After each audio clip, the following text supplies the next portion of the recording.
अस्सलामुअलैकुम, welcome back. मैं एक और टॉपिक के साथ आपके लिए हाज़िर हूँ। तो इन पहले मैंने जो मेरा पहला जो इसमें वो था लेक्चर, वो जॉइंट के ऊपर था। उसके अंदर टाइप्स मैंने बताई हुई थी। ठीक, उसके बाद फिर मैंने जो है वो पेन के ऊपर थोड़ा सा डिस्क्राइब करने की कोशिश की है। तो वो पेन क्या होता है, कितने टाइप के हैं, उसको किस तरीके से मेजर किया जाता है, ये सब कुछ मैंने जो है वो पहले बताया है। राइट, अब इसके अंदर जो है मैं अब जो तीसरा जो लेक्चर है मेरा, ये है हमारे पास पैथोलॉजी के ऊपर कि पैथोलॉजी क्या होती है। फ़िज़िकल थेरेपी के अंदर कौन कौन सी पैथोलॉजीज़ मौजूद होती हैं, ये सब कुछ मैं इसमें बताऊंगा। राइट, तो मैं इसके पास पहले मैं कंटेंट पे जाता हूँ। कंटेंट में जो है हमारे पास सिर्फ दो चीज़ें मौजूद हैं। एक जो है वो डेफिनेशन ऑफ पैथोलॉजी मौजूद है और डिफरेंट पैथोलॉजीज़ मौजूद हैं जो कि हम लोग फ़िज़िकल थेरेपी में हमें दिखती हैं या फिर नज़र आती हैं।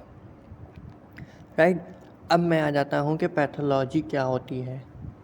Pathology is the study of diseases focusing on its origin, nature and course.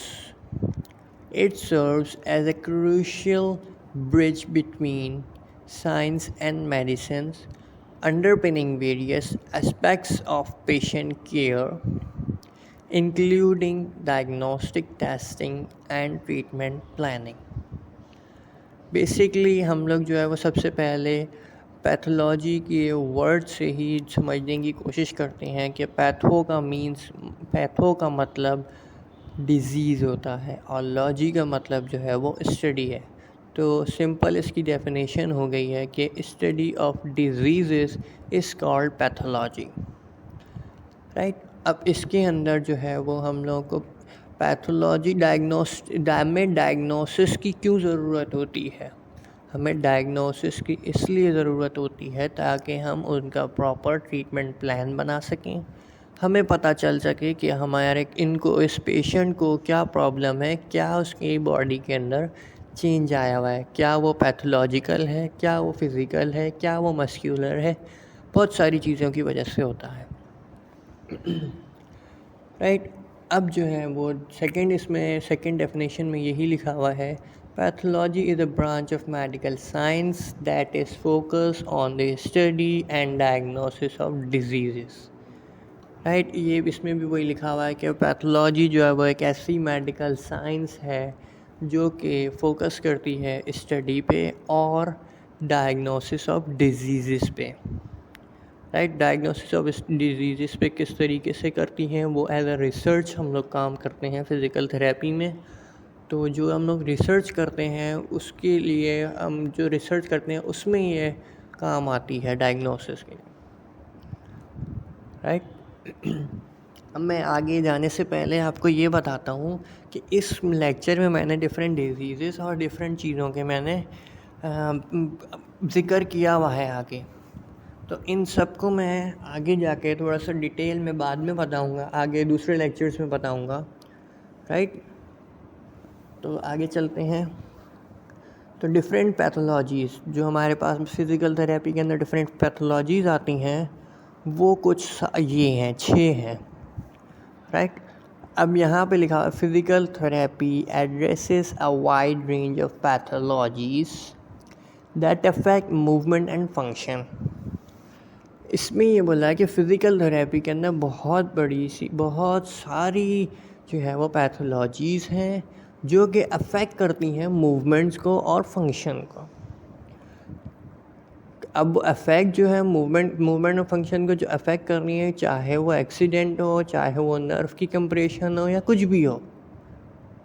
Right, वो सब कुछ जो है वो इन सब में आ जाएगा। ये जो आगे डिफरेंट पैथोलॉजीज़ के मैंने नाम लिखे हुए हैं। Here are some common conditions treated through physical therapy. Right, ये कुछ कंडीशन है हमारे पास जो हम फिज़िकल थेरेपी से ट्रीट करते हैं। ठीक, सबसे पहली है मस्क्यूलोस्केलेटल डिसऑर्डर। सेकंड है न्यूरोलॉजिकल डिसऑर्डर, तीसरी है कार्डियोपल्मोनरी डिसऑर्डर, फोर्थ है पोस्ट सर्जिकल रिहैबिलिटेशन, फिफ्थ है लिम्फेडिमा, सिक्स है डायबिटीज़ रिलेटेड कॉम्प्लिकेशन। अब मैं इन 6 को जो है वो आगे थोड़ा सा डिस्क्राइब करूँगा। सॉरी। तो सबसे पहले है हमारे पास musculoskeletal disorder. This include condition like back and neck, sports injuries and muscular dystrophy. Disorder often result from injuries, overuse or degenerative changes in the body. Basically musculoskeletal disorder के अंदर हमें जो है वो नेक पेन, बैक पेन या फिर किसी भी किस्म की स्पोर्ट्स इंजरी हो, स्पाज़म हो या फिर मस्कुलर डिस्ट्रॉफी हो, ये सब कुछ हमारा मस्कुलोस्केलेटल डिसऑर्डर के अंदर आ जाता है। अब इसमें एक वर्ड लिखा हुआ है डीजेनरेटिव चेंजेस। ये बेसिकली जो है हमारे पास डीजेनरेटिव चेंजेस हमारी बोन्स के अंदर आती है आफ्टर द एज ऑफ 50।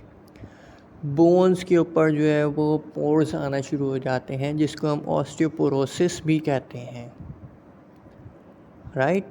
इस तरीके की डीजेनरेटिव चेंजेस आती हैं। ये तो मैंने आपको एक बताई है, लेकिन बहुत सारी आगे डीजेनरेटिव चेंजेस हैं। ठीक है, इसके बाद आता है हमारे पास neurological disorder. Conditions such as stroke, multiple sclerosis and Parkinson's disease can significantly impact mobility and coordination. Physical therapy helps in rehabilitation and improving functional abilities. अब सिंपल इसके अंदर जो है वो न्यूरोलॉजिकल कंडीशन के अंदर जो है हमारा सेंट्रल नर्वस सिस्टम काम करता है, जिसकी वजह से जिसमें हमारी जो डिज़ीज़ आती है वो सबसे पहले आती है, वो आती है स्ट्रोक की। पेशेंट को स्ट्रोक आ जाए, पैरालिसिस हो जाए पेशेंट, उसमें जो है ये न्यूरोलॉजिकल डिसऑर्डर में आएगा ये। ठीक है, अब उसमें क्या होता है, उसमें जो है पेशेंट की मोबिलिटी ख़त्म हो जाती है पैरालिसिस या स्ट्रोक के अंदर। ठीक है, मोबिलिटी ख़त्म हो जाती है या और कोऑर्डिनेशन के अंदर डिस्टर्बेंस आ जाती है। अब इसको रिहैब करने के लिए जो है वो फिज़िकल थेरेपी का मोस्ट इम्पॉर्टेंट रोल है। इसी तरीके से मल्टीपल स्क्लेरोसिस की और इसी तरीके से पार्किंसंस डिजीज़ की। अच्छा, यहाँ पे पार्किंसन डिजीज़ लिखा हुआ है। पार्किंसन बेसिकली राशा कहते हैं। पार्किंसंस के अंदर जो है हमारा क्या नाम है, मसल्स जो है वो हाइपर एक्टिव हुए हुए होते हैं, खुद ब खुद जो है वो हाथ में या फिर पैर में कहीं पे भी जो है वो क्या नाम है, वाइब्रेशन टाइप का जो है वो एबनॉर्मल एक्टिविटी आ जाती है। ऑटोमेटिकली जो है वो क्या नाम है, लोअर लिम्ब या फिर अपर लिम्ब जो है वो शेकिंग पोजीशन में चले जाते हैं। उसको ये जो है ये एक ऐसी डिजीज़ है जो 100% सही नहीं होती। ये जो है हमारी काफ़ी हद तक कंट्रोल हो जाती है, लेकिन पार्किंसंस डिजीज़ जो है वो ठीक नहीं होती, सिर्फ जो है वो कंट्रोल्ड हो जाती है with the help of physical therapy, right. अब आ जाते हैं हम कार्डियोपल्मोनरी डिसऑर्डर की तरफ।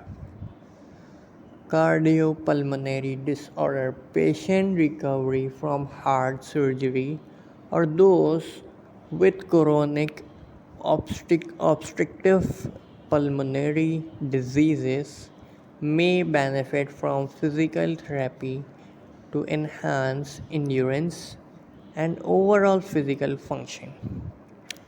अब इसमें क्या होता है, कार्डियो और पल्मोनरी डिजीज़। कार्डियो का मतलब मैं आगे जाके मैंने जो है वो आगे इसको थोड़ा सा आगे मैंने मेडिकल इसके मेडिकल टर्म्स की जो है वो एक लेक्चर बनाया हुआ है, उसमें सारी मेडिकल से रिलेटेड वोकैबुलरीज मौजूद हैं, तो उसमें जो है वो सब कुछ मैंने लिख दिया है, शो कर दिया है। तो इसलिए कार्डियो का मतलब जो होता है वो होता है हार्ट, और पल्मोनरी का मतलब होता है लंग्स। हार्ट से रिलेटेड जितनी भी प्रॉब्लम्स होंगी सबके अंदर वर्ड कार्डियो यूज़ होगा, और लंग्स की जो है जितनी भी प्रॉब्लम होगी उसको हम पल्मोनरी करके लिखेंगे, राइट। अब इसमें जो है लिखा हुआ है कि कार्डियो के अंदर हमारा कार्डियो में बेसिकली बाईपास होता है, कोरोनरी आर्टरी के जो है वो बाईपास होता है हमारा। तो उसके अंदर क्या होता है, हमारा जो स्टर्नम है और जो स्टर्नम जो है हमारा और जो चेस्ट है हमारा, ये बीच में से कट होता है, तो उसकी वजह से जो है हमारे जो शोल्डर की जो बोन्स हैं वो थोड़ी सी रिलैक्स होती हैं, तो वो जाके एक दूसरे में टकराती हैं। उसकी वजह से जो है वो हमें कंडीशन देखने को मिलती है फ्रोज़न शोल्डर, और भी बहुत सारी चीज़ें। अगर कार्डियो रिहैब नहीं होगा तो हमें फ्रोज़न शोल्डर की बहुत ज़्यादा चांसेस हैं कि फ्रोज़न शोल्डर आ जाए पेशेंट को, राइट। इसी तरीके से पल्मोनरी है। पल्मोनरी डिजीज़ के अंदर क्या होता है, हमारे जो सीना है उसके अंदर जो है वो बलगम फंस जाता है, या फिर हमारे साइनस होता है, या जितनी भी हमारी जो है वो ब्रीथिंग के अंदर प्रॉब्लम करने वाली या फिर इरिटेशन करने वाली जितनी भी चीज़ें हैं, उसको हम एक्सरसाइज के ज़रिए कैसे इन्हांस कर सकते हैं, वो सब हमारा फिज़िकल थेरेपी के अंदर आएगा। डिफरेंट एक्सरसाइजेज़ हैं ब्रीथिंग की, वो हमें जो है वो करनी होती हैं ताकि हमारा ऑक्सीजन लेवल या फिर उसके जो एयरवेज हैं उसको हम क्लियर कर सकें, राइट। अब आ जाता है हमारा post surgical rehab. After surgery such as joint replacement और repairs, physical therapy is crucial for restoring movement and strength. इसमें जो है वो यहाँ पे जॉइंट रिप्लेसमेंट का लिखा हुआ है। जॉइंट रिप्लेसमेंट जो है वो बेसिकली दो वजूहत की वजह से होता है, या तो किसी भी इंजरी या फिर किसी भी एक्सीडेंट की वजह से जॉइंट जो है बिल्कुल टूट जाए, उसकी वजह से जो है वो हमारा जॉइंट रिप्लेस होता है। और सेकेंडली हम लोग जो वो ओल्ड एज के अंदर जो है हम पेशेंट को बोलते हैं कि पेशेंट को गिरने नहीं देना, पेशेंट के अटेंडेंट को बोलते हैं हम कि पेशेंट को गिरने नहीं देना। खुदा न खास्ता अगर जो है वो हिप बॉल टूट गया तो उसकी जॉइंट रिप्लेसमेंट होती है। तो इसी तरीके की जो है वो डिफरेंट जो है वो जॉइंट रिप्लेसमेंट होती है, ठीक है। इसी तरह नी का भी जो है हमारा जॉइंट रिप्लेस होता है, राइट। अब इसके अंदर लिखा हुआ रिपेयर्स के अंदर जो है वो ज़्यादातर फुटबॉलर्स के अंदर नी के लिगामेंट्स, जिसको हम ACL एंटीरियर क्रोशिएट लिगामेंट कहते हैं, वो टूट जाते हैं या स्ट्रेच हो जाते हैं। वैसे तो कंप्लीट टेयर होते हैं तो उनकी सर्जरी होती है, राइट। अगर जो है वो पार्शली टेयर होते हैं तो वो फिज़िकल थेरेपी से रिकवर हो जाते हैं, राइट।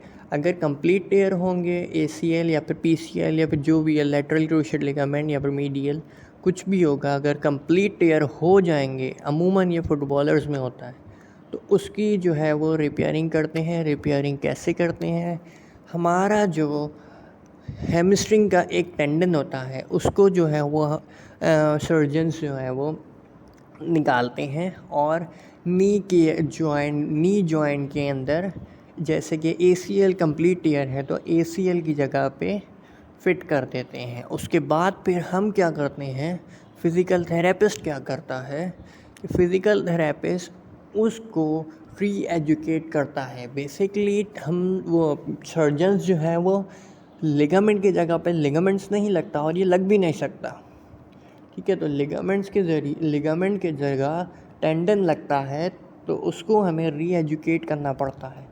री एजुकेशन का मतलब क्या है, री एजुकेशन का मतलब ये है कि किसी भी जैसे टेंडन लगाया हमारे टेंडन को अब उसकी एक्टिविटी बतानी है, एक्टिविटी को सिखाना है उसको कि क्या आपको काम करना है, राइट।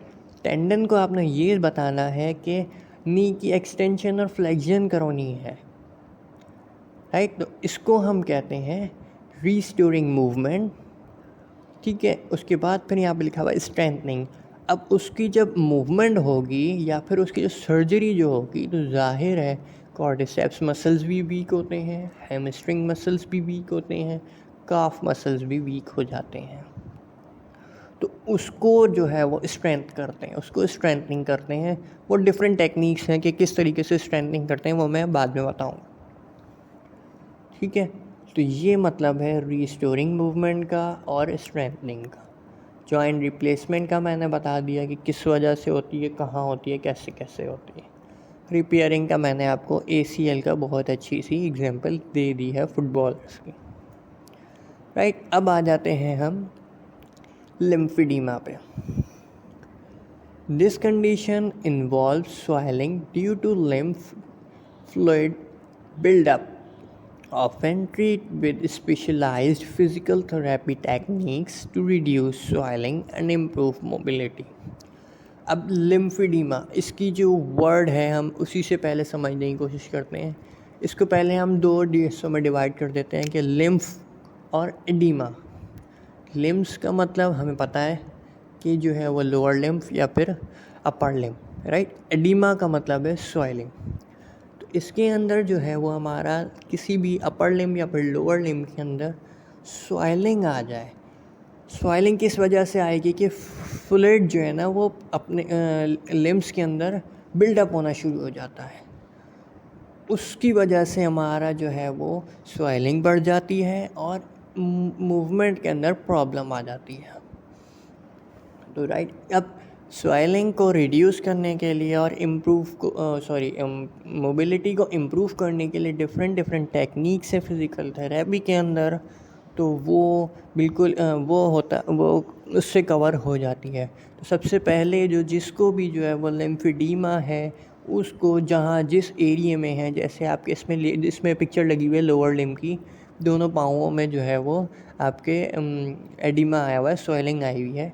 तो इसको हम सबसे पहले पेशेंट को बोलते हैं कि लिम्फ को एलिवेट करके रखे, थोड़ा सा नीचे पिलो रखे ताकि स्वेलिंग कम हो जाए, और सेकेंडली आइसिंग करें, उससे जो है वो एडिमा बहुत जल्दी कम होता है।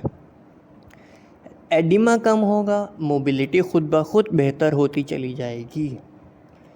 किसी भी किस्म का एडिमा होगा, ज़रूरी नहीं है कि सिर्फ जो है वो फ्लूइड भर रहा हो, किसी भी वजह से, किसी इंजरी की वजह से भी एडिमा आ रहा हो तो उसको भी अगर आप आइसिंग करेंगे तो आपकी मोबिलिटी के अंदर बहुत अच्छा फ़र्क आ जाएगा, बहुत अच्छा जो है वो बेहतर फील करेंगे। जैसे कि ऑस्टियोआर्थराइटिस के पेशेंट के अंदर उनके नी के अंदर जो है ऑस्टियोआर्थराइटिस ऑफ नी के अंदर जो है वो स्वेलिंग आ जाती है, एडिमा आ जाता है।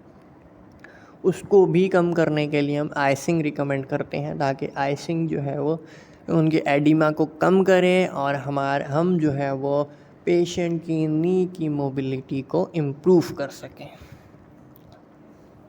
ठीक है, अब आ जाता है डायबिटीज़ रिलेटेड कॉम्प्लिकेशंस।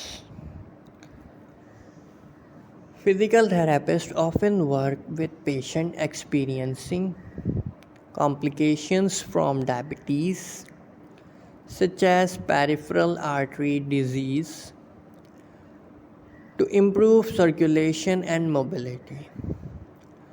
अब इसमें क्या होता है,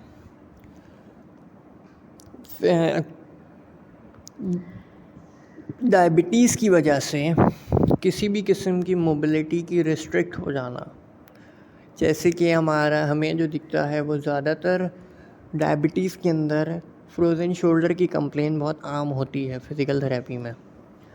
तो पेशेंट को जो है वो फ्रोज़न शोल्डर की प्रॉब्लम होती है, वो जो है कंप्लेन करते हैं कि मेरा हाथ उठ नहीं रहा है, उनकी मूवमेंट जो है वो रिस्ट्रिक्ट हो जाती है। तो बिकॉज़ ऑफ डायबिटीज़ भी होती है।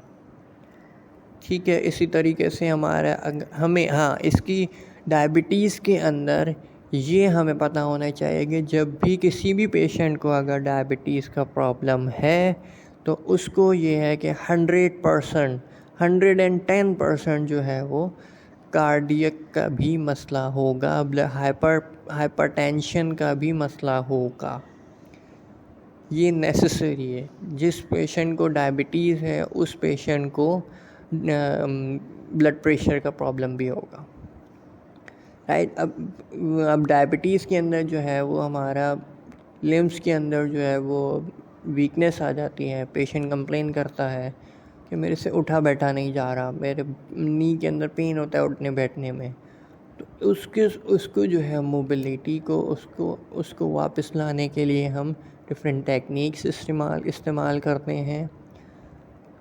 उससे फिर जो है पेशेंट जो है वो वापस रिकवर आ जाता है, अपनी डेली रूटीन में काम करता रहता है। लेकिन हम जो है वो पेशेंट को ये बोल देते हैं कि शुगर के पेशेंट को कि आपने जो हम आपको एक्सरसाइजेस बता रहे हैं या करवा रहे हैं ये आपने ताहयात ज़िंदगी भर करना है, इसको आपने छोड़ना नहीं है वरना दोबारा प्रॉब्लम शुरू हो जाएगी, राइट। अब इसके अंदर जो है वो कुछ सिम्टम्स लिखे हुए हैं डायबिटीज़ के, ये भी हम देख लेते हैं कि सबसे पहला जो है वो इंक्रीज थ्रस्ट ही लिखा हुआ है। इंक्रीज थ्रस्ट के अंदर जो है हमारा डायबिटीज़ के पेशेंट को जो है वो पानी ज़्यादा पीने का प्यास बहुत लगती है, ठीक है। उसके बाद फिर अनएक्सप्लेन्ड वेट लॉस, उनका जो है वो ग्रेजुअली एकदम से जो है वो ग्रेजुअली नहीं एकदम से जो है वो उनका वेट कम होना शुरू हो जाता है, ठीक है। उसके अलावा फिर जो है वो इंक्रीज़ हंगर, उनको फिर भूख भी ज़्यादा लगती है कि लाओ मुझे कुछ खाने को दो, मुझे कुछ खाने को दो, ठीक है। उसके बाद फिर आ जाता है हमारा फटीगनेस, थकावट बढ़ती चली जाती है। इसी की वजह से जो है वो आगे आएगा, उसी की वजह से जो है वो वीकनेस वगैरह या फिर नमनेस वगैरह आ रही होती है। उसके बाद आ जाएगा हमारे पास स्लो हीलिंग। अगर किसी भी किस्म के उनको कट लग जाए या चोट लग जाए तो स्लो हीलिंग होती है। हम पेशेंट को जो है वो ये बोलते हैं कि अगर आपको खुदा न खास्ता कुछ भी बड़ी चोट लगी तो रिकवरी होने में बहुत टाइम लगता है। जैसे रिसेंटली अभी मेरे पास एक पेशेंट आया हुआ है, शुगर पेशेंट है, वो कंप्लेन लेके आया था किसी और क्लिनिक से कि मेरा हाथ जो है वो उन्होंने बर्न कर दिया। तो मैंने पूछा कि क्या आपको डायबिटीज़ का प्रॉब्लम है, तो बोले जी बिल्कुल है। फिर जो है वो इसी वजह से जो है उनको सिर्फ उस वाउंड को रिकवर होने में 2 मंथ लग गए, अभी भी वो कंप्लीट रिकवर नहीं हुआ है। तो इसलिए हम लोगों के लिए जो है वो सबसे प्रॉब्लमेटिक बात जो है वो ये होती है कि अगर जिसको डायबिटीज़ है उनको जो है वो वाउंड्स हो जाते हैं। उसके अलावा हाइपरटेंशन के पेशेंट को हमेशा देखभाल के वो ट्रीट करना चाहिए कि कहीं उनका ब्लड प्रेशर शूट ना कर जाए, राइट। उसके बाद फिर आ जाता है इसके अंदर छठी जो सिम्टम है वो है नमनेस इन हैंड और फीट। इसमें जो है वो हमें फ़ील होता है या तो हम लोग को जो है वो पैर में फुट के अंदर जो है वो नमनेस होती है कि जैसे कि कुछ ऐसा लग रहा है कि जैसे सुन्न हो गया है पाँव या फिर सुन्न हो गया है हाथ, इस तरीके की कंडीशन आ रही है तो फ़ौरन जाके जो है वो डायबिटीज़ का या फिर शुगर HbA1c टेस्ट होता है वो करवाएं, राइट। उसके बाद आता है ब्लड विजन। हाँ, ब्लड विजन, अगर जो है वो विजन के अंदर प्रॉब्लम आ रही है, नज़र साफ़ नहीं आ रहा है तो भी ये भी सिम्टम है। अब ब्लड विजन क्यों होता है? अब ब्लड विजन भी डायबिटीज़ की वजह से होता है। डायबिटीज़ अगर बड़ी भी होगी तो हमारे रेटिना पे एक जो है वो जैसे माउंटेन लाइक स्ट्रक्चर बनना शुरू हो जाता है और वो आगे जाके अगर उसकी केयर ना करें तो पेशेंट जो है वो ब्लाइंड की तरफ चला जाता है, ब्लाइंड होना शुरू हो जाता है। तो इस चीज़ को भी देखना पड़ता है। तो ब्लड विजन हो रहा है तो उसकी पूरी जाके डायग्नोसिस करने की कोशिश कीजिए।